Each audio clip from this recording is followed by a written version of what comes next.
সাগরের নিচে লুকিয়ে আছে এক ভয়ঙ্কর অভিশাপ। মাঝ গভীর সাগরে এক অন্ধকার রাতে একটা বিশাল জাহাজ ভয়ঙ্কর ঝড়ের মুখে পড়ে।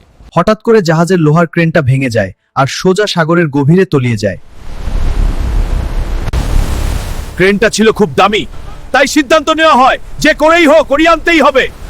চারজন সাহসী মানুষ নিজেদের জীবন বাজি রেখে সাগরের নিচে নামতে শুরু করে। যত নিচে নামছে তত অন্ধকার বাড়ছে, চারদিকে শুধু নীরবতা আর অজানা ভয়।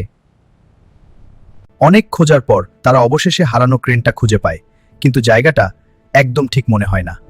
ঠিক তখনই পানির ভেতরে কিছু একটা তাদের দিকে তাকিয়ে থাকে।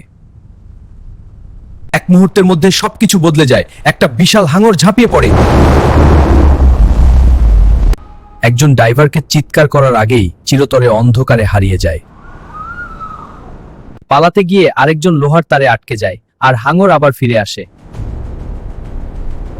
শেষ একজন কোনো মতে জীবিত ফিরে আসে, কিন্তু তার চোখে শুধু মৃত্যু আর ভয়।